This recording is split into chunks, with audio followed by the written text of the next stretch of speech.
Hey, welcome, ladies and gentlemen. It is Thursday, September 28th, and your professionally run NFT morning show operation has been going off without a hitch like it does every single day. I'm Pio here with Easy Eats Bodega, Signal, and Clemente. Nifty Nick will not be with us today. He is at the airport with his lady on the way down to Charleston, South Carolina. He will be attending the Beeple CryptoPunk event this weekend. We're sending Network Nick out there to try to, get some business cards in the hands of the right people and secure more partnerships for the Nifty. Potentially have Beeple come on the show. I'm pretty sure Beeple has literally no clue who we are and that this show exists at all, despite our efforts of doing the show for 2 years. So maybe Nick getting down there will change that, and we'll be able to level up a little bit and have some great partnerships come out of it, and have some quality conversations with the heavy hitters that are down there at the CryptoPunk meetup.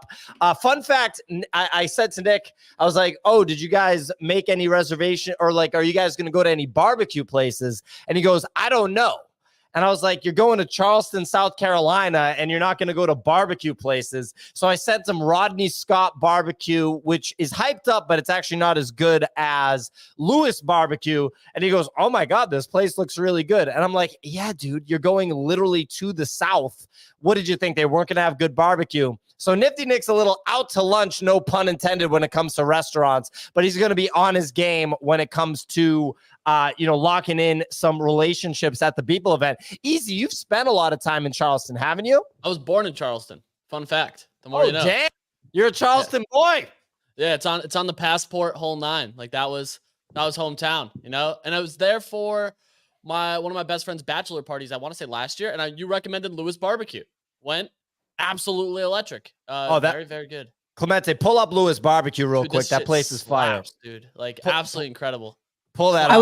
I was in Charleston last year. Oh my God, the people are so nice. And I went through New York, which was obviously going through JFK, where people oh man, sorry man, but some New York, JFK, the staff there, some of them are just so rude. I'm sitting on the floor, just I don't know, I think I was charging my phone or something. And this woman comes along, it's like, you gotta leave this area, you gotta get out of it. And I'm like, I'm fine to leave an area, but the way she says it, I was like, damn. And then I go to Charleston and everyone's like, hey honey, how can I help you? That's so nice there. And the food slaps. Gotta agree, the food absolutely slaps in Charleston.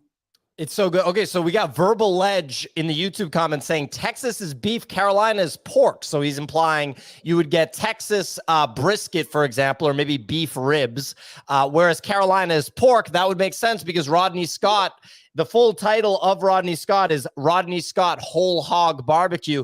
Bunny, have you ever been to South Carolina? Bunny. Maybe. You just don't know if you've been to a location? He probably drove through it, stopped at Buc-ee's. There's a lot of states, dude. Are you tearing it up? Traveling the United States? Are you just really trailblazing here? I mean, I haven't in a while. I have kids now, but yeah, I mean, I've been to I've probably been to over half the states. Not bad. Not bad. Well, I was talking about how Nick is going to be eating good down in South Carolina. Signal, you're absolutely right about the overall rudeness of New York, at least the outward rudeness of New York. I went to the, I think, consensus best taco joint in New York yesterday, Tacos Ramirez. I told Clemente about it, and the tacos are unbelievable. I got the tripe taco, the al pastor, chorizo, and I want to say carne asada. You got to rip beef birria tacos, bro. They don't have them. Oh, you're slacking, dude. Oof. Next time you're in Miami, we're hitting Koyo. Quad, friend of the show. He flies Koyo tacos home. That's how good this place is. Puts them in Tupperware and brings them home. This place was a staple before your boy's been on a diet. We're 21 days strong here. We're working. Okay, well, that's gross that Quad does I'm a that. Big Taco Bell guy. Thanks, Bunny. Thank you. That wasn't as good of a joke as yesterday when your joke yesterday was probably the best one ever. We got Quad in the audience, by the way, bro. Let's go. Koyo slaps. He knows. Quad pumping the bag of the Koyo beef birria tacos down in Miami. Look, so we got a great show for you today. We got to talk about Gary Gensler being on the hot seat here. Gary Gensler so this is the SEC chair. So it's actually funny to see the general tone of Congress when they are addressing Gary Gensler. We had a gentleman, Clemente, remind me who it was. Was it Alex? Is it Alex Berenstein that we had on the Bitcoin show? The politics focused gentleman. His name is Alex Gladstein was his name, I believe. If it wasn't him, it was Pete Rizzo from Bitcoin Magazine. So it's either Alex Gladstein or Pete Rizzo from Bitcoin Magazine. Both fantastic guests. One of them said that Gary Gensler is just flat out bad at politics. I mean, they didn't use that language, but they basically said he's not well liked in Washington and he's not good at maneuvering politically, which if you're the SEC chair, you got to be good at maneuvering politically. And that basically no matter what, doesn't matter who wins the presidential election, doesn't matter, Republican, Democrat, does not matter. Gary Gensler's days are just definitively numbered. It takes a while for people to like get kicked out of, chair positions like that. Apparently, obviously I'm not a political specialist, but this is according to people that pay close attention to this. And watching the tone of, the Congress people when they talk to Gary, they're basically treating him like a little kid that's in trouble. Clemente, maybe you can play one of the clips. Like there's one that's less than 60 seconds. I'm sure a lot of people have seen it, but maybe people haven't seen it. It was all over Twitter. Hyper viral clips yesterday that like really banged.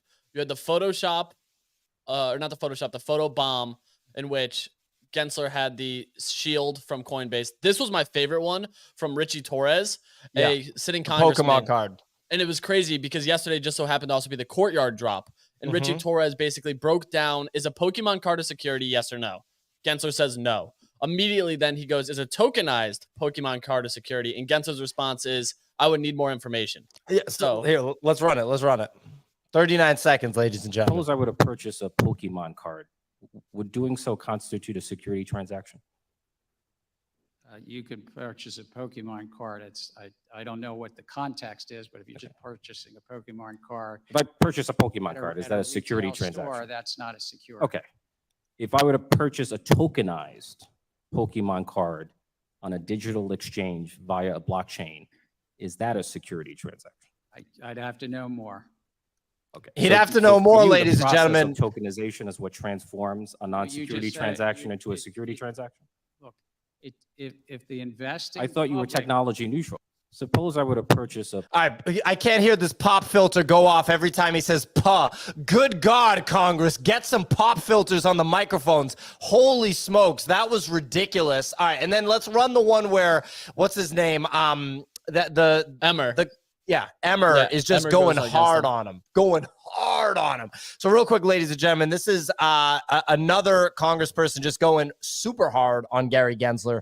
Very strong language here. Oh, this one. Okay, this one's pretty. Wow, this one's actually very hardcore. We can't watch the whole thing. It's 3 minutes. We'll watch like 30 seconds. Clemente, can we restart it and hit it with some volume, please? Given your 18-year career at one of the biggest banks in the world and the personal financial fortune you amassed there, do you think it's possible for you to serve as an impartial regulator and not favor large financial intermediaries? Absolutely, sir. Well, Mr. Gensler, do you believe the vast majority of digital assets meet the investment contract test and are therefore securities operating illegally outside of the U.S. regulatory umbrella? As I've said, many of these assets are basically the public is anticipating Sir, is profits that a yes? based on the efforts of others. Is the answer then yes? Again, without prejudging anyone, I do think that the significant Reclaiming my majority time. are I'll take it as a investment yes. And to be contracts. clear, sir, this perspective has nothing to do with a concern you noted in a speech last year where you said, quote, over the past year. Clemente, you several can just bank cut it. executives- It's gotcha after gotcha. I sent the third clip. Just hit that real quick, and then we'll stop playing the clips. But all the conversations sound the same. He just like kind of wiggles away from the question, and the government people just get mad. This one is the most intense. Here we go. Your view on Bitcoin, you've made comments on this. You believe Bitcoin is not a security. Is that true? Well, I think the staff of the SEC have also, and the prior Well, I'm chair. just asking you this question, and this is not a gotcha. I thought there's going to be an easy softball into harder questions. Do you think Bitcoin is a security? This is the best one. I think I've said this in the past that I think that it doesn't I'm asking you meet the to Howey answer my test. question now. This is not supposed to be hard. I know. I said it Just does to not answer- meet the Howey test, which is the Okay. law of the land about being an So investment it doesn't meet the contract Howey and test. security. So therefore, it's a commodity. Is that fair? I would say it's not a security, and then the test is otherwise for other Okay. laws. That's the best one for sure. Like where he's like, this question's not supposed to be hard. Is Bitcoin a security? Like, hello, wake up. Bunny, you got your hand raised. Some thoughts on this? Yeah, I didn't think the last one's probably the worst one. I didn't think they were that bad. Like I know like everybody loves Duncan. I hate to even defend him, but like they weren't some huge gotcha moments. Like the Pokemon card thing, like saying I would need more information, like that's pretty reasonable. Like I don't understand what the gotcha was there.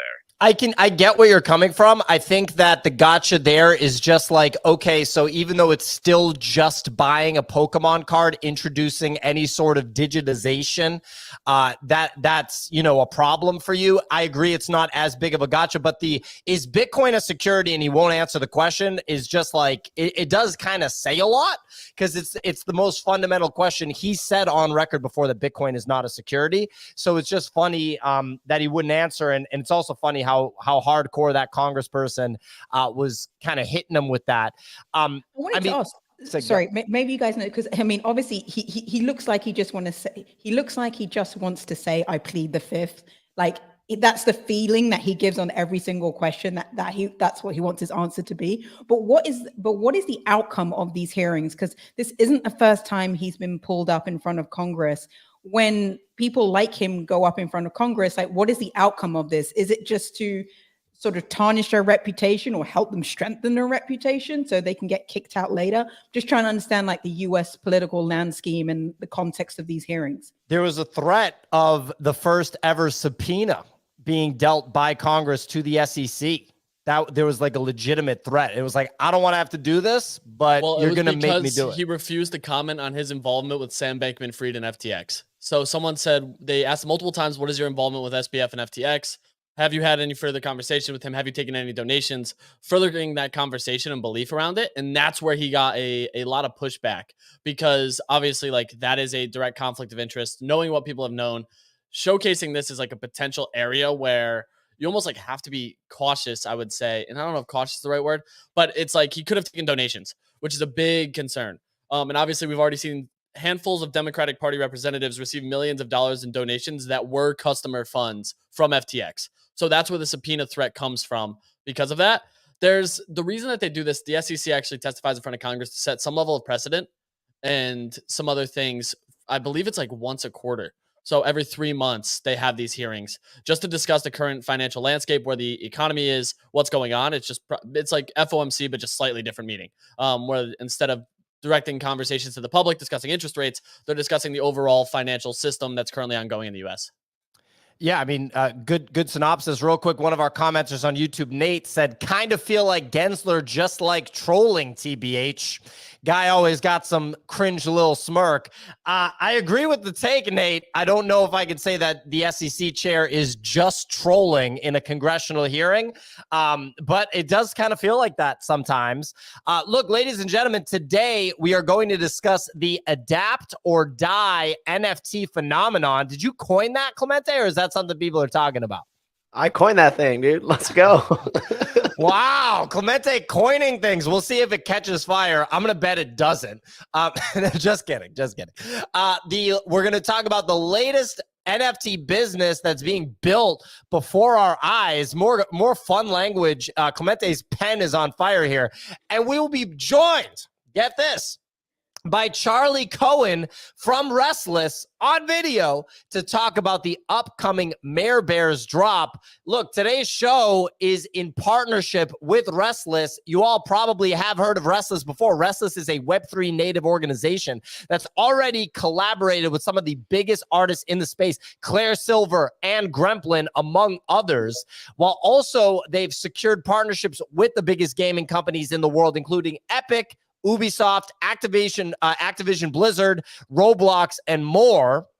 So Clemente has the website pulled up right now on YouTube. You can check it out. Today, Rstlss is launching MareBears, which are a collection of interoperable digital pets with swappable traits done by using the new ERC 6551 standard, which enables NFT backpacks, and the ERC 6059 standard, which are nestable tokens. So some really cool technical stuff that we're going to dive into with Charli and the Rstlss team. We're very, very excited about this partnership. This is going to be in collaboration with Ubisoft, Paris Hilton, and Gremlin. Those are the collabs that have happened thus far. MareBears are minting today, with the public mint beginning at 11 a.m. Eastern time. You can mint your MareBear egg at marebears.rstlss.xyz. So use the tweet that's pinned to the top. Clemente's got it pulled up on the YouTube stream. Wherever you are, you can find that link very, very easily. We're very excited about the partnership with Rstlss. Excited to have Charli on the show and really dive into this project, dive into this collection, because it's definitely juicy stuff that other people have been DMing me about separately, even though we hadn't announced the partnership yet. So there's definitely some buzz on this one in the NFT space, which you'll love to see. Let's dive into the weather report. Signal, please take it away. Yep, absolutely. It's Thursday, September the 28th, almost at the end of the first quarter of fall. Let's look at market volume. 9.4 million. Blur taking that majority at 5 million. OpenSea at 2.5. Friendtech remaining flat at 8.1. Onto the market leaders. Well, looking at the mid caps, you got Milady's is now below 2 ETH and no longer considered a mid cap collection. Pudgy is pulling back a little bit to 4.8, and Kennel Dog, surprisingly, are down 7% to 1.6 ETH. Other movers include Kanpai Pandas, Sappy Seals, Oniforce, and Creeps, all up around 6 to 8%. Over the past 24 hours, well, after OpenSea decided to end their royalty enforcement on their marketplace, Yuga Labs has blocked their other side Maras from Seaport. So the collection now is only tradable on Blur and X2Y2. And the majority of the volume is in fact coming from X2Y2 over Blur. Onto Artifact, and Artifact's forged Air Force Ones will be finally shipping in October, including the highly anticipated Murakami Air Force Ones as they wrap up the forging season. Season 1 physical shipping deliveries.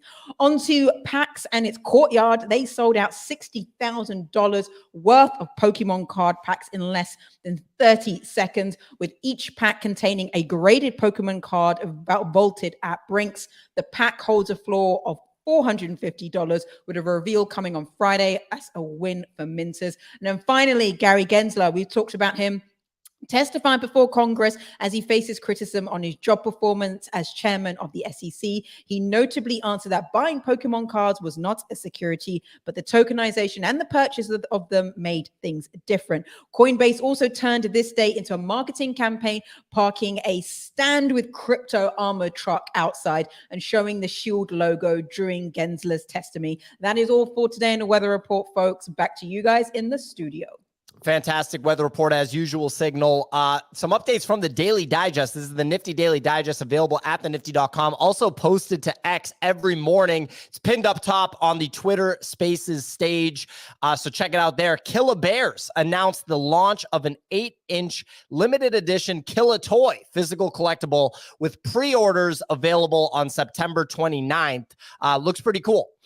Rstlss, the partners for today's show, 15,000 MareBears collection mint goes live today, featuring customizable digital pets in collaboration with Gremlin, Paris Hilton, and Ubisoft. Clemente has the video pulled up. It's a very, very well done video. Very cool stuff. Excited to talk to Charli and the Rstlss team about this drop. The co-founder of Unstoppable Domains announced that he will be stepping down from his role at the end of October, citing that the company has matured enough to where he has the confidence to step back. He said he will take a few months off and then go back to creating startups. Meta, formerly known as Facebook, has announced smart glasses, which will feature built-in hands-free AI integration, live streaming from the glasses, and more for $300 on October 17th. I bet Nick is going to find this pretty juicy. Excited to talk to Nick about this tomorrow. Clemente? I looked at the trailer. They look freaking sick. Like Yeah. only For Wayfair. $300. Like you can stream. They were showing a Formula One driver basically going from like streaming from his phone on Instagram to like then switching to his glasses. So he's just walking around and it's streaming it onto Instagram. Looks sick. I would way rather get this than the Vision Pro from Apple. That's like thousands of dollars. So I'm fired up for this one. I think it's a win. Well, we've been talking about this idea for like over a half decade, maybe even a full decade, where it's like you're just going to have a camera in your glasses and they're not going to look like some big techie like goggle type thing. They're just going to be glasses. And it looks like October 17th, 2023 is the date where those glasses are going to exist and you can buy them. I think it's going to revolutionize content creation to a capacity. I mean, people had like GoPros on helmets and stuff, so it's not like there was an iteration of this before called the Stories that was actually Snapchat glasses. They do have a similar frame that's much more round. I think they realized though that like style does play a functional feature of this, and if people want to wear them or not, which is where I think the Wayfair adoption and the Ray-Ban partnership is really, really interesting. Those previous ones were about $200, but they don't have the AI functionality, which I think is the big piece. Like that AI functionality is really cool. Mark Zuckerberg, I will say, is not a great public speaker. He was up there just kind of like stumbling at times, which I was surprised about because he was like, and if you look here, this is what it can do. And by the way, I was like, wow, this isn't as exciting as like a keynote you normally get. But he did do a thing where he was looking at a leaky faucet and you could ask the glasses, how do I fix this? And it gave you step-by-step instructions in front of your eyes how to fix that exact issue. And then he pivoted and was like, if you're traveling and can't read a menu, just ask it to translate it. And then it'll pop up the completely translated text on the glasses. Takes phone calls, plays music. So it's much like we're going to continue to see this day and age of like the Internet of Things in which there's functionality in your watch. You have a complete supercomputer in your pocket with a cell phone, and now the ability to basically drive full action from the glasses on your face. So I want a pair. $300 isn't like crazy. I'm tempted to order them because they ship next month. So it's like they're already ready to go. And it seems like it's a level up from the previous ones that they had with the Snapchat spectacles, I think is what they were called. I mean, it's pretty wild stuff for sure. Yeah, that's insane that they can give you instructions and things like that. On the Zuckerberg thing, if Nick was here, he would talk about how Zuckerberg's always had issues with public speaking and general communication. And Nick actually credited the campaign of him taking up mixed martial arts to be the most positive public perception that Zuckerberg's ever had. It's like the first time that people were like, oh, he's actually kind of cool. Like, that's kind of cool versus I mean, you guys remember the South Park episode where they like totally barbecue Zuckerberg and the whole, like, he's a robot, he's not a human, or he's a lizard, all this different stuff. Anyway, last story. Cool sorry, just to say, it's cool that they have so easy. You're saying they have a design partnership on this with Ray-Ban. So you actually, you can't buy them on Facebook. You have to purchase them from the Ray-Ban website. So that's it's like really cool. Really geared towards Ray-Ban, not Meta, which I think is a better move on their part. Because obviously Facebook has this negative connotation around like tracking everything you do, which these are absolutely going to do. So don't get me wrong on that. But the more interesting part of it is that despite them tracking everything you do, it gives you a lot of really cool stuff. And that Ray-Ban selling them, it basically shifts that public perception, that psychological aspect, to make you feel like you're getting something from Ray-Ban, not something from Meta, which I'm like, that's really cool. Dude, this and is also sick. as well, I think that's where like Google, sorry, Clemens, I think that's where Google made a massive mistake with the design, because anyone who wears glasses, like just regular glasses or whether it's sunglasses and you have to wear them in order to see, like the design is a massive thing. Like I felt like with Google's old glasses, they kind of overlooked the design part, but anyone who's putting something on their face, like, well, when you wear glasses, I always feel like it makes me look worse than I really am. I prefer to wear contact lenses. So when you're wearing glasses and be that sunglasses, the design factor is huge. It's like it's more important than the lens factor, because the lenses are just the lenses. Anyone can do the lenses, but like what you're going to put on your face and what you're going to walk around with and present yourself to the world, that has to be right. So for them to do this with Ray-Ban is really, really cool, because like you're saying, then you feel like you're buying a Ray-Ban and you don't feel like you're buying a tech product to put on your face. Yeah, and we've got some commenters here. We've got Leo saying those go hard, 100 emoji, fire emoji copying. We also got Nate who had a comment earlier. He said, knowing Mark, as in Mark Zuckerberg, he be hitting you ads every 30 seconds and selling your retinal data or some she. So Nate's on fire today with these comments. I think he's probably right. He also said, eye cancer about to 100x. Nate's on fire, ladies and gentlemen. Nate, post your Twitter account. I want to follow you on Twitter if you're just letting these things rip all the time. That's some good stuff. Clemente, you were unmuted. Was there something you wanted to weigh in with? I'm just like, I just got closed on buying these things. I feel like we could all run. And also we just converted like 4 new buyers in the comments. We need to get a sponsorship for I'm Meta. sending a bill to Zuck. I'm sending a bill to Zuck right now. I'm like, I need at least a 5% rev share the way I'm shilling these things. So I do want to call out, you can still buy them on Meta, but they're on the front page of Ray-Ban, which is where I'm like, that's the bigger thing for me. Because I'm like, that's way more interesting. Like, I don't want to go to Facebook and buy a piece of tech, but going to Ray-Ban and buying a piece of tech sounds way cooler. Like, I'm like, this is pretty cool. This is pretty cool. It's definitely really cool. I've been looking for an excuse to wear glasses, even though I don't need them. So it seems like this is going to fulfill, that desire. Wait, why do you want to wear glasses even though you don't need them? It makes them appear smarter, more elegant, more intelligent. It's, yeah, I'll give them that. Well, yeah, you'll see, Sig. There's going to be some content stuff that we do, and I think it would make more sense to have glasses on for it. Just saying. Anyway, so NFT Projects Adapt or Die is the name of this segment by Clemente. Basically, it's focused on watching profile picture projects try to find sources of revenue right before our eyes right now. Crazy idea, ladies and gentlemen. You have to have a business. I know it's so wild, guys. It's so unfathomable that there needs to be a business. I know you can't wrap your head around it. It's crazy. It's totally nuts that it has to be a business. And it's not like we've been talking about this for 2 calendar years. It's not like I've tweeted about it so many times, dig through the old tweets. I know it's so wild that now that Luca built a toy business, everyone's like, wait a minute, there's got to be a business. I know it's so crazy, guys. Anyway, there's a few buckets that Clemente identified. Clemente labeled one IP company, build IP and community, sell toys and physical products to the community, and in parentheses, hopefully the broader public. Crazy idea again, sell it to more than just the people that own the NFTs. I know it's crazy. You can't even fathom it. And then the example would be Pudgy Penguins, Invisible Friends, and Azuki. Pudgy Penguins is the only one out of those 3 that's actually selling to outside of their community. Invisible Friends had a tremendous amount of success selling physical products during the hype cycle, but I don't know about the sort of, well, actually on StockX, you can buy Invisible Friends things. So actually out of any NFT project besides maybe Bored Ape Yacht Club, actually Invisible Friends probably is more notable than Bored Ape Yacht Club when it comes to streetwear secondary market like StockX. Easy would know better than me. Is Invisible Friends the #1 collection when it comes to streetwear and, the StockX market? I would say for sure, especially when you look at like what they've done with Kith.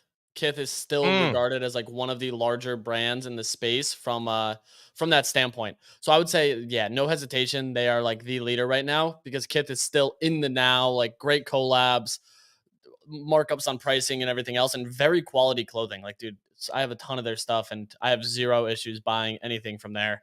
There's one literally down the street and I frequent it all the time. Like, I just love their merch. And I think that these specific ones were home runs. Like, I think that they did a really good job with the merchandise, partnering with Kith. And that's not an easy thing to achieve. Like, Kith doesn't just work with anybody. Like, you look, they've had Star Wars collaborations and they just did an NFL collaboration. So Kith getting in there, I was like, this is a home run. Like, it helps. Ronnie Fig is a known producer of a lot of their stuff and production team member. And I think that definitely helped to have some relationships with him. And that was like a big step forward for Invisible Friends, which is badass. The boutique screen printing shop that we're working with on our clothes also worked with Kith. No big deal. Anyway, second vertical right here is community as a service and loyalty program is what Clemente called it. I don't know if you go on Shark Tank and tell the old boys over there and girls, hey, I got a community as a service and loyalty program business. If they're going to, say, yeah, that's an actual business. But anyway, Clemente listed this as leverage the strength and activity of the community to secure partnerships, use part of the partnership to benefit and serve the community. Examples are D-Gods and Kanpai Pandas and Vayner Sports Pass. Kanpai Pandas is a clothing company and a media company at this point. They're crushing it with the podcast. It's quickly becoming one of the most popular mixed martial arts podcasts. So totally, wedged into that vertical immediately. And all the fighters are wearing the Kanpai Pandas clothes, and the new clothes look great too. And other professional athletes are buying the clothes. So I wouldn't be surprised if you start seeing tweets about the success of the clothes that Kanpai Pandas are making. This one's a lot harder. If you talk to a venture capitalist about community as a service and loyalty program businesses, they might tell you you're a little bit out to lunch. Last vertical is 3 question marks. Clemente listed as miscellaneous. Sell more NFTs and fuel speculation. I'm gonna tell you, buddy, that is not a business. I hate to break it to you, but it is not a business. Oh, Clemente, but drop a token. Utilize token for business. Clemente, you didn't mention relocate yourself and your family to Dubai or Curacao. That's part of that business model. It's an interesting business. Yeah, you got to go to Dubai for this one. Easy. What do you make of what we're seeing from NFT businesses? And are you surprised that all of a sudden the NFT audience is okay with people having businesses? Because they were mad about it before. Yeah, they were furious before. I'm not surprised by any means. I'll say that much. It's more surprising to hear the triple question mark business model. I'm extremely eager and excited to see what happens with that one and where businesses go with triple question marks. So no, I mean, it's a long overdue. I think that the space is maturing in some capacity and starting to realize, like, wait a minute, if I want this thing to not just implode and go to zero, I need them to actually continue to do things and create sustainable revenue and carry, so that's kind of the big thing is, like, now we're starting to see a little bit more acceptance, and it just shows that the space is kind of maturing to an extent, which I'm eager and excited about, because it's been a long time coming. People have been when for so long, and now it's more like, oh wait, we gave Pudgy time. They delivered on their promises and delivered on things we weren't even expecting. Maybe that is the best path forward. And I thought they also, like, the rollout wasn't this insane hype cycle that we've seen from other projects. They teased it for like 3-4 days and then dropped it. And I was like, that was the perfect cadence. It wasn't this month-long marketing campaign to potentially disappoint. It was 2-3 days, a little bit of buzz, and then banger announcement that got the entire space riled up and backing them. So yeah, I thought that was hands down one of the best rollouts we've seen. Oh yeah, definitely exceptional job marketing. I've seen a lot of people say, like, Pudgy delivered. What they delivered is a toy business within Pudgy Penguins, which is obviously fantastic and necessary. But it's interesting that the NFT space is now framing this as this delivery. You hear this word deliver, you'd think it's the NFT space is like a division of Papa John's or something. The amount of times that you hear deliver. Luca and Camp delivered a business, which is absolutely necessary. In fact, it's the literal only thing that you can do. You can't do anything else. And go on Shark Tank again and say we're delivering a business. They're gonna be like, why is the word deliver in there? Like, you're building a business. Like, what are you talking about? Got Bounce also with the funny comment here that Shark Tank is a great business model. The Sharks invest in businesses weeks/months before the show airs, and then they shill their investments to America. That's a funny comment from Got Bounce, also very, very accurate. But anyway, I put out a long form tweet about how yesterday, was it yesterday? It already feels like days ago, but I guess, yeah, yesterday or 2 days ago, the Pudgy Penguins announcement is the very first time that we've seen in the, call it, 3-year history of NFTs, where the NFT audience actually accepted that an NFT project is like, we're building a business. Like, here's the success of the business that we're building. Before this, you had to be a project. Saying you were a business is bad. And I think the root of saying you're a business is bad is because if you're a business, then the people that bought the NFT are customers, and that's bad, right? It's the NFT holders have to be the community. They can't be, customers, right? And so this is the very first time that we've actually seen acceptance of an NFT project being a business, and that's actually okay. The funny part about it is if an NFT project isn't a business, then it's a rug pull, and everybody hates rug pulls, right? Everybody hates a slow bankruptcy. If there's no revenue, then how could it exist, right? People don't just do things for free forever. It's not how it works, right? And human beings need reward incentives, like literally for millennia. Like caveman days, you had to have a reward in order to take an action. It's just how it works. So it's absolutely phenomenal that Luca and Pudgy Penguins have broken down this wall of you can't be a business. And finally, there's and it's not widespread, by the way, because it's not like my tweet. Everyone was like, yeah, you're totally right. People were coming in and saying, like, I think projects can still exist. What the hell does that mean? Like, what exactly is a project? If it doesn't generate revenue, it dies. Just like if you have a burger shop that doesn't generate revenue, it dies. If you have a sweatshirt company that doesn't generate revenue, it dies. There's no room for any operation in the NFT space that does not have repeated sustainable revenue, or the crypto space in general. If you're building a cryptocurrency exchange and it doesn't have revenue, you will not have an exchange anymore within months, right? Within years.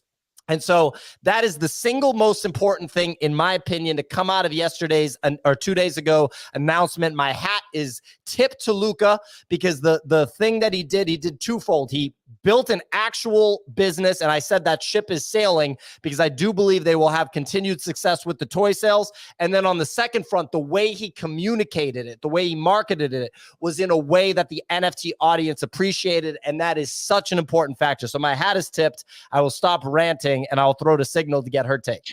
Yeah, I was actually, there's one thing that I'm really curious to hear from Luca is how receptive was Walmart to the digital side of the business? Because we heard from Ferocious the other day that when he was talking about his art and then he mentioned those 3 letters, the customers, the buyers of the art were like turned away and was like, I hate that. And then when we had, I forget his name, but the guy who had the penguin game where it has to go into the atmosphere before the penguin explodes. And you heard about how those 2 teams, the Web 2 team and the Web 3 team, were sort of like in-house fighting each other to get that user experience right. One team fighting that the person needs to log in with a wallet, the other team fighting, get them just to like the game. And I'd be so curious to hear from Luca, like, what was Walmart's reception to the digital side of the business? Did they even recognize that this is, sits on the blockchain? What kind of questions were there questions about, like, well, what is the environmental impact? Like, a lot of these corporations now are much more aware of what it means to have a product, and also like the how some parts of society can be like, this is bad, we're not going to buy your products, you should boycott Walmart. So I'm just really interested in like how he tackled the negative side of the space in a corporate environment and still managed to win that pitch, because that must have been not easy to do. Yeah, I mean, he's insanely good at communicating and like presenting, pitches basically. So even though there's that baseless stigma of like, oh, there's an NFT associated with it, that's bad. After you body an Amazon drop the way they bodied the Amazon drop like just a couple of months ago, Walmart's going to pay attention. I mean, the pitch to Walmart is, I'm about to sell a bunch of toys in your store. Like, let me get the damn toys in the store. Bunny's going to pull up with a forklift and buy a bunch of them and then return them to another store. No, I'm just kidding. That's not part of the pitch.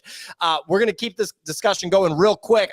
I just want to remind everyone that today's show is in partnership with Rstlss. So you probably already heard of Rstlss if you've been paying attention to the NFT space. In case you haven't, Rstlss is a Web3 native company that has already collaborated with huge artists like Claire Silver and Gremplin, while also securing partnerships with the biggest gaming companies in the world, including, here's the list of huge names: Epic, Ubisoft, Activision Blizzard, Roblox, and more. If you play video games, you probably know all of those companies. If you invest in stocks, you probably know most of those companies.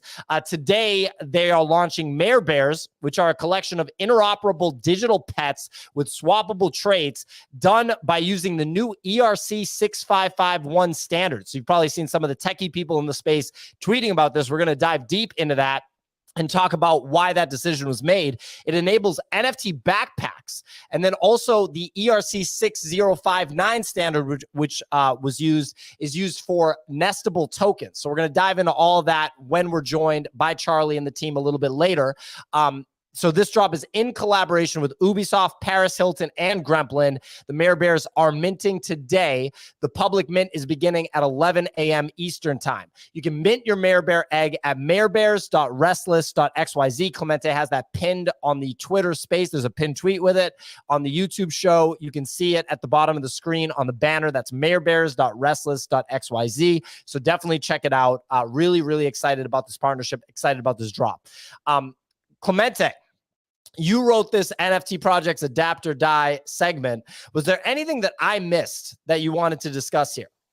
The only thing that I'm interested in is whether or not now holders of other NFT projects are going to start asking questions to a lot of these collections and basically saying like, hey, what business are you guys building and how is this sustainable? If that's going to be something that's expected of a Moonbirds, of a Doodles, of a D-Gods, of like, hey, like, how are you guys making money, or versus how are you going to make the price go up?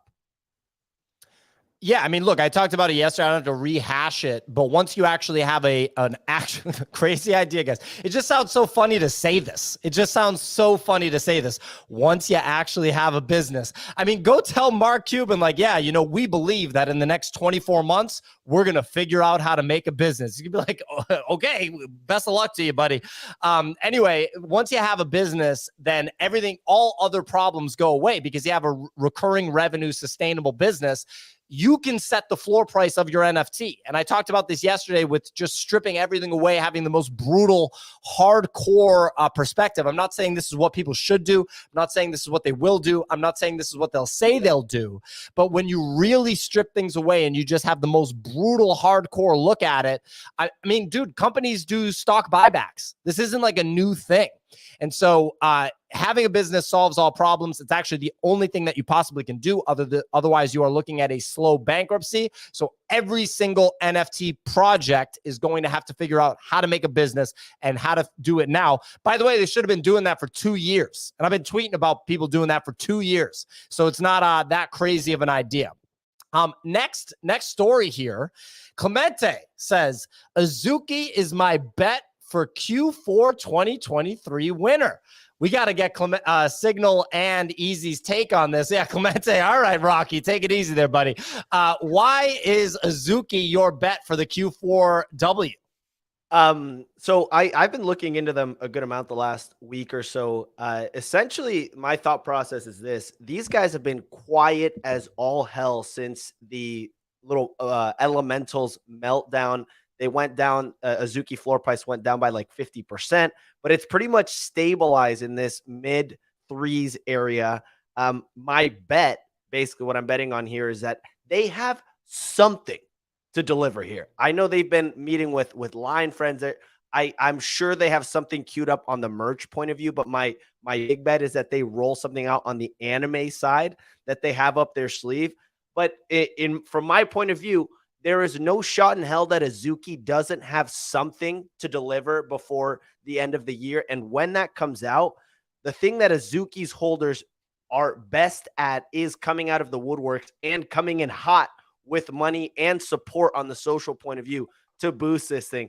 The comments are so distracting. The YouTube commenters, ladies and gentlemen, are absolutely barbecuing Clemente as if he was going with Nick to South Carolina for the Beeple event. We got Shay coming through in all caps, just saying, "Okay, Bean Boy." We got Blade quoting Clemente. No communication is bullish. Clemente, he's mocking Clemente's out to comment. lunch. Clemente's out Dude, to lunch. Clemente's the modern day Jack and the Beanstalk. He's got these magic beans, and he's just hoping to throw them somewhere on the ground, and they're gonna take him to Valhalla as he climbs up. We Look, just talked about a Clemente. business and projects that have to have a business, and Clemente's like, this project hasn't said shit. That way, that's a business. That's a business. They haven't said jack about anything. Talk about business. Just wait. These MFers are going to get on Shark Tank and pitch the lack of communication as their bull case and watch this thing gigascend. I'm like, all right, man. All right, man. I wish you luck. Blue Wood said he's out to dinner. Forget about out to lunch. This guy's out to a steakhouse dinner. A sit-down 8-course meal dinner right now. He's spending all afternoon there. The comments Look, right look, now. look. Hold on. This is like literally, you know, when a basketball team has like a crazy sequence and the other coach has to call a timeout. Right now, the YouTube comments, there's like alley-oops everywhere. Block shots pinned on the other side. People are like, why isn't the coach calling a timeout? Why isn't Clemente calling a timeout? Anyway, Signal, please go ahead. No, look, to be honest, to be fair to Clemente, he's had a really good run these past couple of weeks, guys. I think he's probably been making better calls than you, Easy, even you, these last couple of weeks on these like outlier small projects, you know, small wins, but they've got momentum. Do I agree with you on this Q4 analysis thing? I feel like Azuki's been in the space long enough and they've had enough of a runway that like we know they're building something. We know that something's coming on the anime on the anime side. They had a phenomenal trailer not so long ago. How they turn that into a successful business, it's like it really comes down to the team's experience. And I have no clue if they're able to do that within the next quarter. And the reason why I say I have no clue is just because they're a team, like you say, whose communication is pretty quiet. If you compare it to, say, Pudgy Penguins, where Luca has always spoken about his experience and what he's done in the past and how he was, you know, essentially successful in his previous endeavor, it's really hard to compare that to a team that's been quiet and their execution has been, you know, sometimes phenomenal, sometimes not, you know, not so great. Can they turn it around before the end of Q4? I'm going to say no, but can they do it next year within 12 months? They absolutely have the experience. They absolutely definitely have a competent team, given they've been running for 2 years. But I'm going to say no to Q4, and you know, and say perhaps in the next 12 months next year. So I want to put this on the board real quick, so we all know. I want to record myself saying this because hold on, before I do that, I have some receipts. Little Lemon Friends, profit. Oh, Pepin, profit. Nakamigos, banger. Nakamigos close, another one. Little Pudgies, let's go. I'm here for it, Clemente. 0.1 total across all 17 of them. Down 0.003 after gas fees. Cooking, absolutely cooking. I love it. I love it. We got we got Shay following up his previous banger comment with Clemente launching Bean Coin. Look, I'm gonna take a little bit of a contrarian take. I'm kind of on Clemente's side in the sense that, like I pointed out in my rant moments ago, the whole NFT market is certainly not on the it needs to be a business side. That is not the case. In fact, that's still the minority. Like there's not wide acceptance of it being a business. And Azuki operates in a very crypto and NFT native way, which is full mystique. The Azuki team is still anonymous, guys. Like people don't like mention that. It's an anon team. And if you go to the website, it says like we're building the garden. It's being built by the community. It's just hardcore language that's designed to convert people that buy NFTs to buying it. That's why I would not count it out. And if anything, the fact that the whole YouTube audience is saying Clemente's out to lunch in a way that's incredibly funny is making me feel like maybe he is actually correct. I also want to throw one caveat because this actually happens. And Dom said I'm biased. I don't have any exposure to Azuki. You think I'm holding any of that stuff? It's just been going down. I sold it immediately after the dumpster fire. It was so bad. That whole thing was so bad. You think I haven't learned my lesson? Sell, sell, sell. Like, how's this going to get better in the short term? It's not. So all that stuff is gone. Huge loss. $1,000, $1,500 loss. Think about how many lunches I could have eaten with that $1,500. That's like a lot of Fedorov's roast porks. Like, come on, guys. Anyway, real quick, the caveat that I have to put out there on the business side, because I'm seeing people weigh in. People are going, CryptoPunks aren't a business. Of course not, because CryptoPunks are a fine art collection similar to a Jackson Pollock painting or a Basquiat painting at this point. Picasso is not required to come out of his grave with a pitch deck and pitch people on why his sculptures are important. That's not how it works. But when you talk about a Pudgy Penguins, when you talk about Bodagos, when you talk about all these different collections, Azuki, these aren't fine art things. These are businesses. They're startup companies. It's a totally different thing. People brought up Jack Butcher. Jack Butcher is an artist. He actually does run an agency though, so he is a business person too. But the way he's framed by the NFT market is fine art. It's not like a startup or whatever. Like, he doesn't need to pull up with a pitch deck. He's literally getting stuff sold in Sotheby's. So anyway, all right. Quick hitter, current state of Solana NFTs. What's happening in the Solana ecosystem? Easy. Sorry, I was double muted there. The Sol ecosystem, it's a lot of idle to earn games. So like we saw the Wolf game meta and a lot of people try to replicate that when it came on the ETH side of things, but obviously that became a whales game. So we've seen the success of Heist so far, and now you have projects like Reavers, a project that's upcoming called Kings, which has some FUD around it because of partners that they're working with who have openly admitted to artificially pumping token volumes. But people are just looking for like either plays that can give you tokens, plays that can generate revenue. We go through these cycles on Sol where it's like passive returns, you know? And that's something to me where it's like, how sustainable is it? We've seen the Heist be extremely sustainable with a ton of different game mechanics and syncs that have a lot of people really excited, which is a great thing to see. So to me, I continue to look at this and I'm like, all right, where does it go from here? What gets people excited next? We've started to cycle back into this degen mint style where people are getting more excited about like free mints that go up half a Sol and minting 300 of them and dumping all of them and making like 10, 20 Sol, which is crazy. And it tends to actually, like, when you get into these cycles, it kind of like you see these iterations where I still think gaming in general is going to lead the next cycle just because of the success we've seen from Block Games, Zynga, some of these others that have gotten people really excited. Is it going to lead the next cycle, or is it just going to be the number one thing for NFTs forever? I think forever, that's the honest case, because it also makes the most sense. It's the easiest way to relate it. We just saw CSGO generate $40 million last night with Counter-Strike 2's release and loot boxes for cosmetic skins. And one of those knives, I think, sold for like mid 5 figures yesterday alone. And that's actually on top of a blockchain. I know that there's been some FUD. I was on a space last week in which I said Counter-Strike is the best Web3 game. And a bunch of like known gamers commented and were like, this is an out to lunch take. You're spreading unnecessary statements that are inaccurate.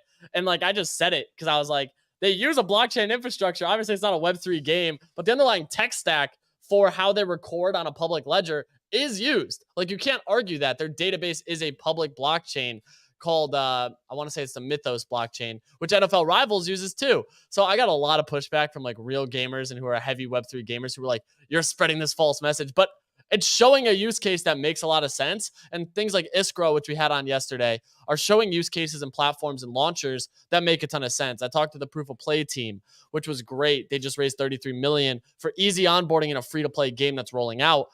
It's just continuing to get me excited. And that's where we're seeing a lot of the interest on Solana is these idle games, easy to play, not a huge time sink, much like a Farmville, which sure enough, Zynga's game goes live tomorrow. So like, I think that is going to be the leader, but I think until then, there will still be a market for collectibles, but it's shifting the naming in the conversation of it all. Because like, we see all these people who are like, NFTs have to have utility. People need to accept you're buying equity. And I'm like, I don't agree with that at all. Like, you don't buy a Pokemon card and think that you have equity into the Pokemon company. Like, you don't buy a Magic the Gathering card and think that you have an investment contract into Magic. You don't buy a baseball card and think now you own a sliver of Babe Ruth when you pull an autograph, you know? Like, that's where I'm like, there has to be a shift. But I think also that shift comes to like how we discuss it. Like, shout out Courtyard, man, because they crushed yesterday's drop. Packs were selling for $500 after a $300 mint. They did have some issues with the site itself. I think they're going to end up going with a queuing system potentially, much like we saw with Top Shot. But there's a lot of these things where I think they crushed it because it was so relatable. I'm buying a blind box that could have a $5,000 card in it, which gets people excited. The thrill of the hunt, it's the core aspect of it, of chasing a chase card. And I think digital collectibles, because now you don't have to store these assets, they're significantly more liquid. in the case that I can go online, see an offer and sell it, or take the physical and then go sell it on eBay. We've even seen things like Rolexes, a Supreme t-shirt collection get tokenized and have collateral taken out against them, these are real use cases. Gaming and scarce assets that are tokenized, physical goods that you don't have to store on hand and can still publicly see. So to me, I'm like, we're actually getting use cases and people are getting excited and it feels good because these are businesses. Like shout out Arcade XYZ. I know Sirius, I believe, is an advisor for them. They tokenize like multiple watches a day and get people $30,000, $40,000 loans without the need to even hold the thing. It was always possible. People just had to actually do it and not just try to extract money from people that buy the assets like so many have done. Clemente listed the last quick hitter, which you just covered. Did Courtyard find a real business in the NFT space? Yes. Yes, they did. Crazy idea, guys. Crazy idea. You can build a business in the NFT space. Bunny, you have your hand raised. Quick hitter from you. Bunny. Okay, so this whole business thing.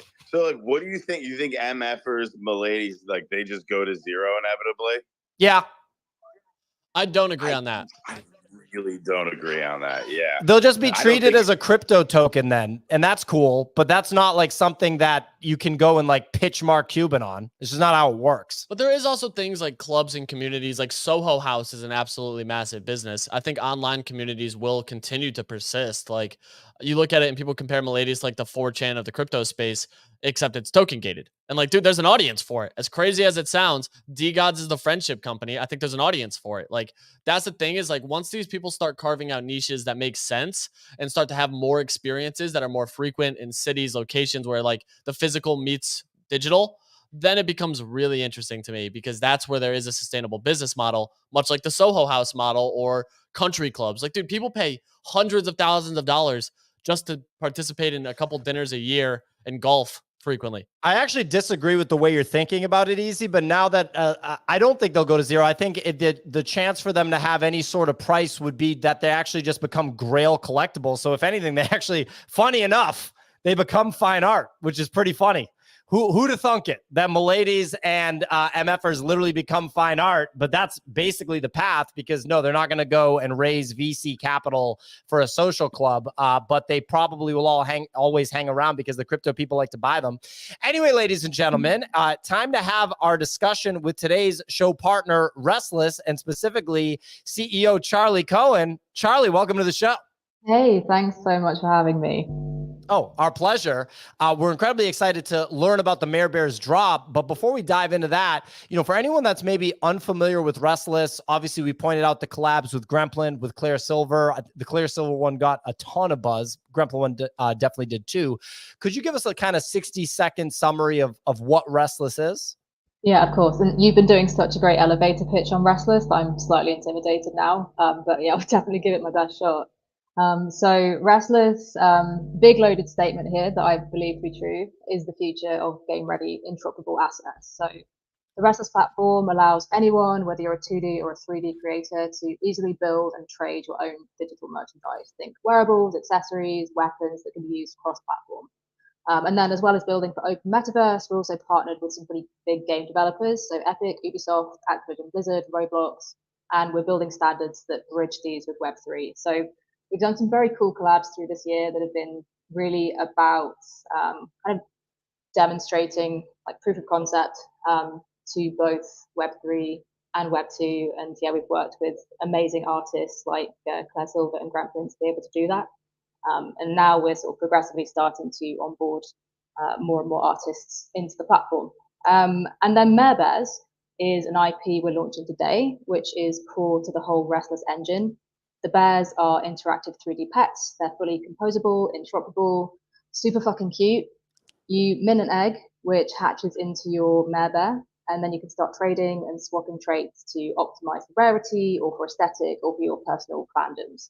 We have some really great traits collaborators for launch. Gremplin, again, have a long-standing history with now. Ubisoft, Paris Hilton, and we'll be announcing further artists and collaborators with new trait packs after launch. Great summary. And yeah, I mean, like the collaborations that you've got are huge. Epic Games, Roblox, Ubisoft.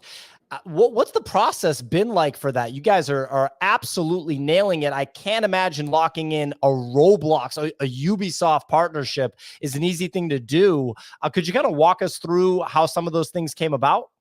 For sure. So we've been working with the gaming industry for a really long time now. So the Rstlss was the outcome of launching and evolving the Charli Cohen brand, which was a physical fashion brand that became progressively digital. We started working with immersive tech probably around 2015, and then progressively more and more with the gaming industry. So we were in there really early, creating skins, having digital and physical garments that were available in different games and IRL. And we just started to build these partnerships, very early on. So by the time that we launched Rstlss and we're building more directly in Web3, I'm just seeing a message on the Yeah, mic. just pinging you about the microphone, just making sure you're on the right mic. So it says it is. Is that any better? I can switch to the Mac mic if Much this better. one. No, Okay. this sounds good. This sounds good. Right. It's just me holding it closer to my face then. I can definitely do that. Okay, perfect. So with the partnerships, we already had a track record. So we were able to position ourselves after launching Rstlss in 2021 as a bridge from those games into open metaverse and Web3 that could handle their IP really sensitively. Obviously, Web3 has not been terribly popular amongst traditional gamers. Like NFT is basically a meme of hatred right now, and people are so reactive they don't even know what they're reacting to anymore. So being able to manage that and introduce these IPs into Web3 in a way that still feels very authentic to their player base is something that we're really good at. And we have just these use cases from now probably the last 5 years that help to prove that out. I mean, we worked with Pokemon in 2021, and there was an NFT attached to that, which is something that people don't even really know about. There's been a lot that we've been doing over the years that's been kind of very much Trojan horsing Web3 and NFTs into the mix, and that is what makes us an appealing partner to IP that's just a little bit more nervous about the reaction from their communities. Well, it can't be understated how challenging it must be to lock in those deals. And it sounds like there's a multi-year track record of getting it done with literally as big of names as you can come across. So you guys are nailing that. Can't wait to see where that continues to go. On the technical side, you guys have been making a ton of progress, right? With the ERC standards that you're using. I'm not a techie guy, so I can't weigh in on this, but I'd love to know, what made you go with the 6551, and can you kind of talk about the tech side of the drop? Sure. I mean, just to break down what these standards mean in layman's terms. So the 6551 is a backpack wallet. So I guess taking MareBears as the context, the 6551 is your clean bear with its base traits that just stay attached to it for life. And then because it's a backpack, you're able to carry other tokens around with you. So the 6059 tokens are these nestable tokens. Think of these like loadouts in an RPG or a game like Call of Duty, where you're choosing what gear you have on you at any given time. So you can load up your clean bear with these traits, customize it to your taste, and then you can detach them to sell them separately, or you can sell them together with your bear. And the benefit of this, other than the obvious, having the ability to, customize, level up rarity, and so on, is that we're able to manage artist royalties in a really fair way. So if you have an artist that's created a trait, whether that trait is sold separately or sold together with the bear, that artist receives their royalty accordingly. And it allows for infinite remixing, an infinite number of collaborators to be involved in something that's sold as a single asset, with the royalties continuing to automatically split out for primary and secondary sales.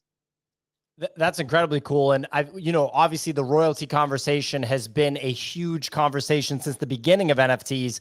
I had to think that there would be technical solutions that would actually, solve. Well, it wasn't an issue, then it became an issue, and then now it looks like we have the tech to potentially solve it. So with the backpacks, is this something that, I'd imagine people should be pretty excited about this just because it is technological development.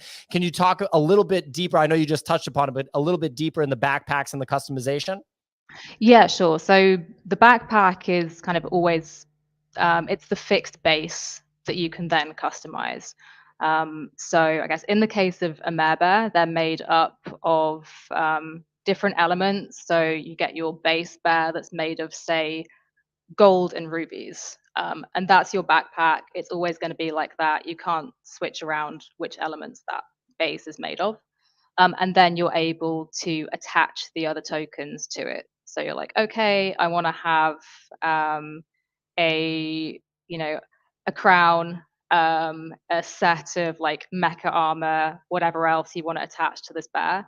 And that is the token that you can nest in or remove again. So if you want to be holding like a wide range of customizing traits in your wallet so that you can change the appearance of your bear on day-to-day basis, you can. If you are, a huge fan of a certain artist or a certain aesthetic, you can progressively collect all of the traits that represent that artist and attach them to your bear. And also, so through the like Rstlss ecosystem, you're as an artist also able to start creating and selling traits into the marketplace. So you can build your own business or brand around traits as well that people can then attach to their bear. And the bear is the primary use case that we're launching with now. Obviously, that backpack could be anything. So it could be a wearable that you're then attaching different fabrics and textures and accessories and pieces of artwork to. It could be a car that you can use in game that you're then like decking out with different traits. So it's just incredibly versatile, and it means that whilst you still have the favored NFT gambling roll of the dice with what you initially get, there is a lot of opportunity to upgrade it to your preferred specification. Very cool collecting mechanics. Clemente, did you want to weigh in? It looked like you unmuted. Real quick, just an observation, Charlie, because I love this idea of creating this process. It's kind of like, if you're familiar with what Captained is trying to do, you guys have already been working on that for quite some time now. And it obviously helps that you've been in this game for so long and that you are, I mean, it sounds like part of your superpower that what you're really good at is getting these partnerships locked in and being able to explain these Web3 terminology to these Web2 based people in an effective way. So it's not really a question, but just an observation. Like, to me, this makes sense. And you can build kind of this marketplace or ecosystem where someone can go in and say, hey, I want to create this a wearable for MareBears and try to sell it and let the market demand what, or let the market kind of dictate what it's worth for people that like it or don't like it. Exactly. Exactly. I think also in terms of engaging, I know everybody talks about onboarding and what does that even mean at this point? But I think it's something that is easier to explain to a non-Web3 native audience. Just this idea of like customizing an avatar, customizing a pet, and like speaking to that with MareBears as well. We set up fiat payment and custodial wallets as well, so we can speak to that different type of audience. And I think it's also a great way to onboard creators to the space because it's kind of an easy into a fun ecosystem where they learn how to create these different assets that can be used for the traits. We make that pretty easy through the Rstlss platform as well, so we can work 2D artists as well as 3D artists able to create and publish stuff. And it's just a nice gentle way to actually come into the economy where I think the thing that really is the easiest to bring people into this space is being able to earn from it. And then once you've earned some crypto, you start kind of getting further and further into the ecosystem.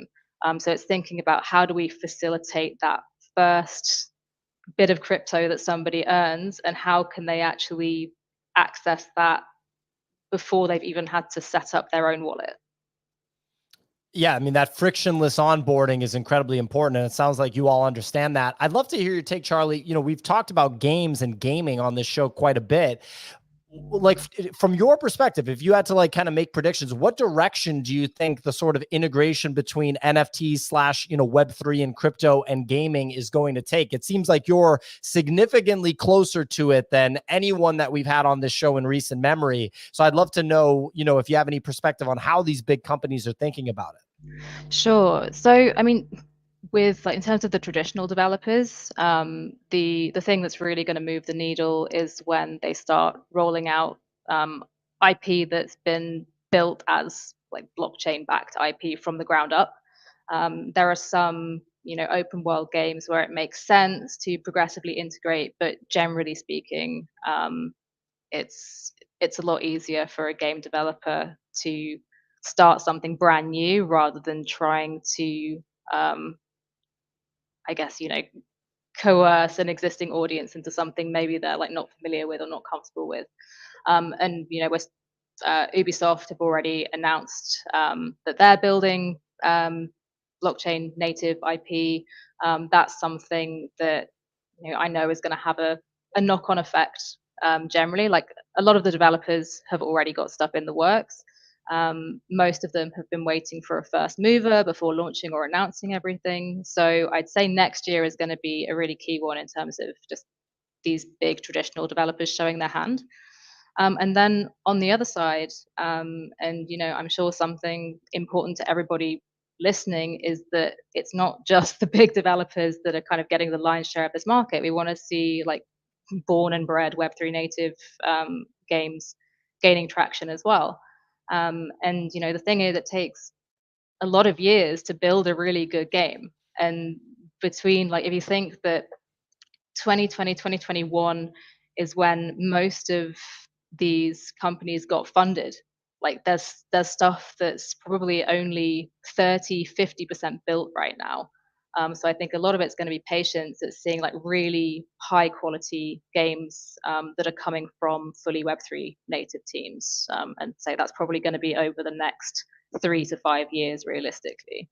Yeah, you can't rush it, right? It takes how long it takes. Reminder, ladies and gentlemen, that the Mint goes live at 11 a.m. Eastern time. So that's about 41 minutes from now. Clemente has MareBears.Rstlss.xyz on the YouTube banner. It's also pinned to the Twitter Spaces stage. So if you want to learn more or just check out the Mint right away, you can access it from both of those things. Goes live in 41 minutes. Charli, can you talk a little bit about your background pre-Web3? Right? Because I feel like you're nailing it on a couple of different fronts here. I'd love to know, what were you kind of focused on before Web3 came into your life? Sure. So, I mean, I've been in physical fashion for the longest time. I started my first brand when I was 15, back in 2005. And then whilst I was in like art school doing my fashion degree, I ended up falling into social media marketing and community building just because I was doing it for myself, for my own business. And then like other companies started coming to me. So I got very kind of immersed in how do you build a community? How do you involve them in the company? I guess like the difference between an audience and a community, right, is how collaborative the process of building businesses with them. And then when I came to launch the Charli Cohen brand in 2012, that was something that I really wanted to focus on as much as creating the physical fashion itself. So through that, ended up getting into AR and VR pretty early on to start building out these more immersive experiences. So, we were doing like fashion weeks and stuff, but it's all industry. You're not really, say, accessing your core community at all. So, creating something that was really accessible for them to immerse in the brand world was really exciting to me. And then from there, I think, a combination of the fact we were just really interested in tech innovation, but also my aesthetic as a designer is very cyberpunk. We just started sort of naturally working more and more with the video game industry. And sort of, I guess that led to the sort of our first big video game collaboration was with Assassin's Creed Valhalla in 2020, where we had a physical digital collection, and then the physical garments had AR experiences that were triggered by a graphic on the front of the t-shirt. So you'd like pull up your snap camera and you'd get like elements of the game sort of spiraling around your garment. So it's quite early days for that. And I think, you know, that's how I and like we, the team, have always been. It's kind of looking to a few years ahead to what's coming.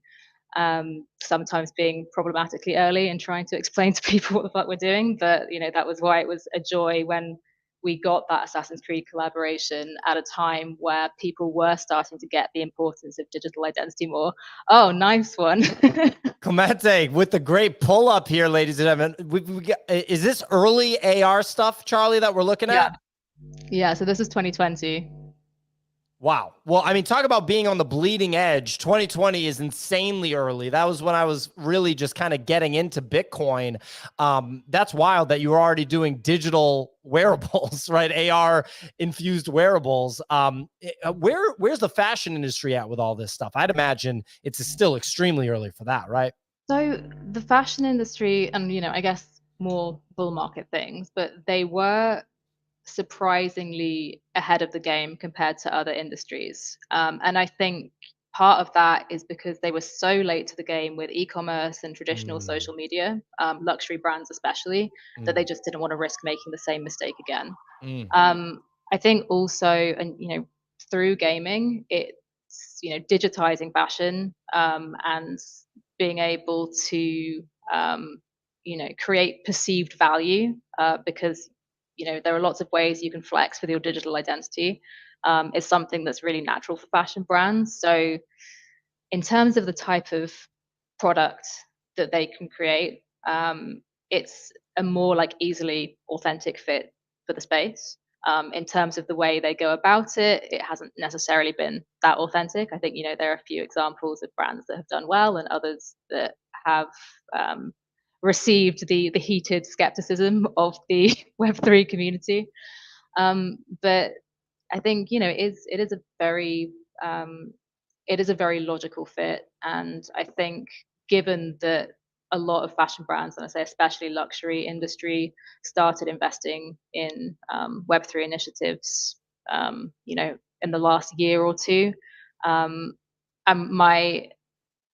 my take, and from sort of speaking to people who are still like in traditional industry, is that they're just sitting on these things during this market. And whilst there's been, you know, a lot more negative press around crypto and Web3 in the last year, so I imagine when the next bull market rolls around, we'll see a lot of stuff rolling out very quickly that's just been sitting, waiting for its moment.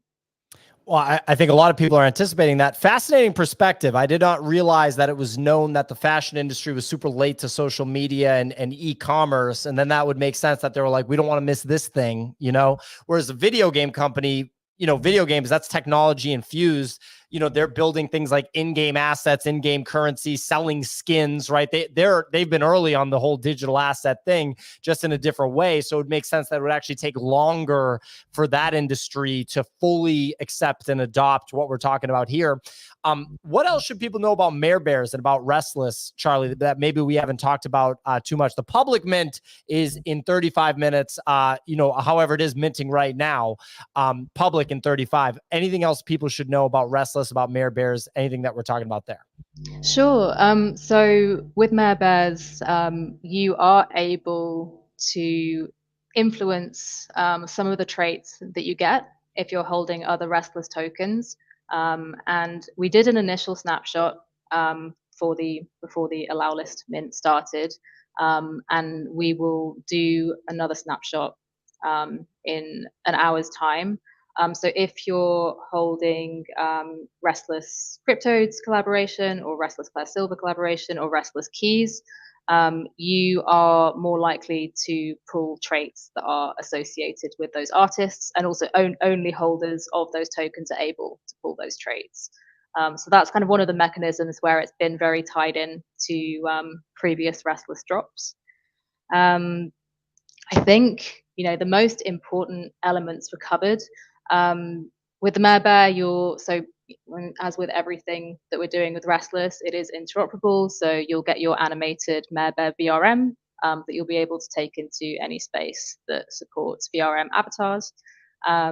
The MareBear itself exists on within the Rstlss app and on the device of your choosing as a Tamagotchi. So you're able to interact with it.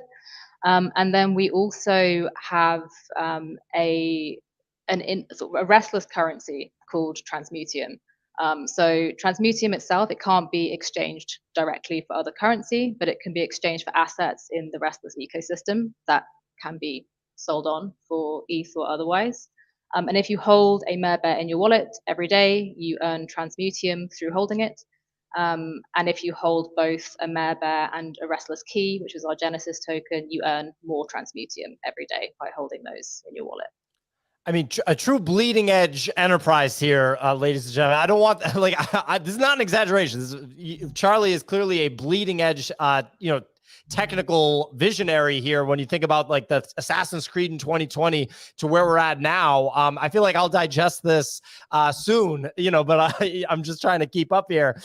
Sig, you had a question for Charli, correct? Yeah, Charli, it's interesting because I can't remember the name of the collection, but there's a very, very old NFT collection. Also had bears in it as well, surprisingly. And I remember there was this moment where like you could have the head designed by one artist and arm designed by another artist. And I remember there was this moment in the NFT space where people figured out that these arms, there were some of them that were designed by Xcopy, and everybody went crazy because the arm was designed by Xcopy and started buying these bears 2-3 years ago. But I think what you're doing here is obviously much more bleeding edge than what we had previously. When it comes to the artists, like how open are they to having traits in the collection and essentially taking what they've done previously, but like putting it more into sort of like the gaming world? I mean, generally, everyone we've spoken to loves the idea of having assets that can go into a game. I think, for artists, it's it's a way of building out their brand. It's also an alternative stream of revenue. So if, they're primarily visual artists, if they can then translate that into merchandise in a way that feels kind of cool and authentic to them, which, wearables and in-game assets generally fit in quite well with any like digital artist working in this space. I think it's a logical way for them to, build out their brand, build out the viability of being an artist as a full-time career, which is, one of the things that's really a big focus for us at Rstlss. It's kind of making it as viable as possible for as many people as possible to be able to generate a, life-supporting revenue from art.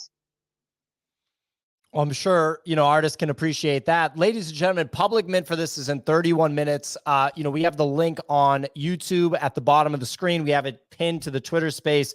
Also, Charli, any other calls to action, anything else people should know about Rstlss and MareBears before we let you go? I think really just to get in and mint and let me know, so with the metadata that's going live at the time of mint, you won't find out what traits you have unless you are a Rstlss holder and you manage to secure Claire or Grenfin traits. But generally speaking, you'll just find out the elements that your core MareBear is going to be made of at point of mint. There are some grails in there. So a grail is when a bear is made from just one element. I think there are 5 or 6 left in the pool to be minted at this stage.